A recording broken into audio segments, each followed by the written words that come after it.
Hello sir. Hello Jomin.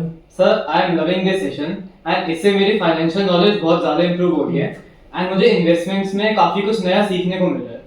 Sir I know कि आपकी company investment products में डील करती है, so can you please explain about them also?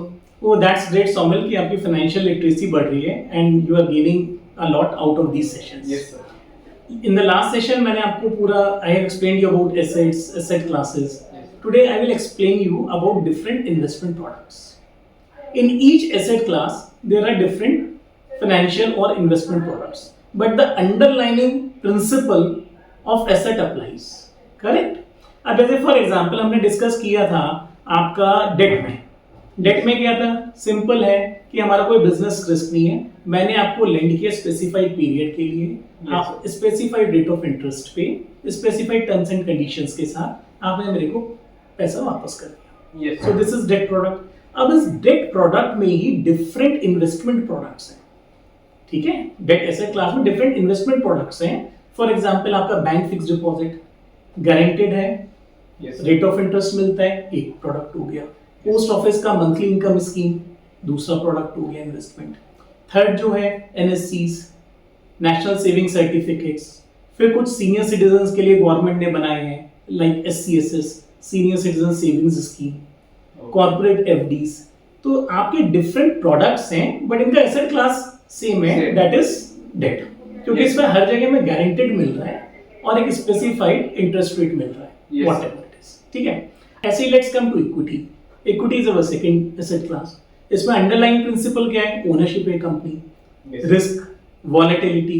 अब इसमें क्या प्रोडक्ट्स हो गए कि एक डायरेक्ट इक्विटी हो गया, आपने डायरेक्ट कंपनी के शेयर खरीद लिए। सेकंड म्यूचुअल फंड्स हो गया।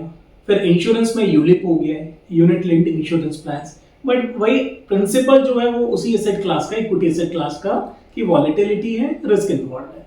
उसके डिफरेंट प्रोडक्ट्स हैं, उसके डिफरेंट प्रोडक्ट्स हैं, करेक्ट। यस। अब हमारा थर्ड एसेट क्लास है दैट इज गोल्ड। अब गोल्ड में आपने देखा होगा फॉर एग्जांपल सबसे पहले हमारे इंडिया में क्या चलता था, मैरिजेस पे ये हम लोग एक्सचेंज करते थे physical gold as a gift, तो वो एक फॉर्म ऑफ गोल्ड हो गया। So this is physical gold.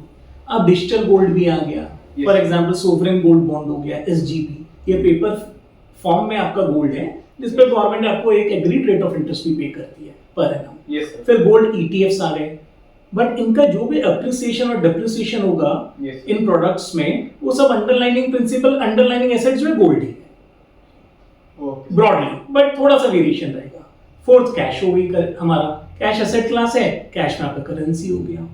तो बेसिकली जब हम देखते हैं तो एसेट क्लासेस के अंदर ही डिफरेंट प्रोडक्ट्स बने हुए हैं जो डिफरेंट सेगमेंट्स को सूट करते हैं। कुछ सीनियर सिटीजन्स के लिए डिवाइसेस बने हुए हैं प्रोडक्ट्स, कुछ क्या कहते हैं स्टूडेंट्स के लिए बने हुए हैं, कुछ नॉर्मल बने हुए हैं। तो basically these are the different types of products. Hope it is clear. Yes sir. सबसे इंपॉर्टेंट एसेट है, उसके बाद एसेट क्लास है और फिर इन्वेस्टमेंट प्रोडक्ट्स।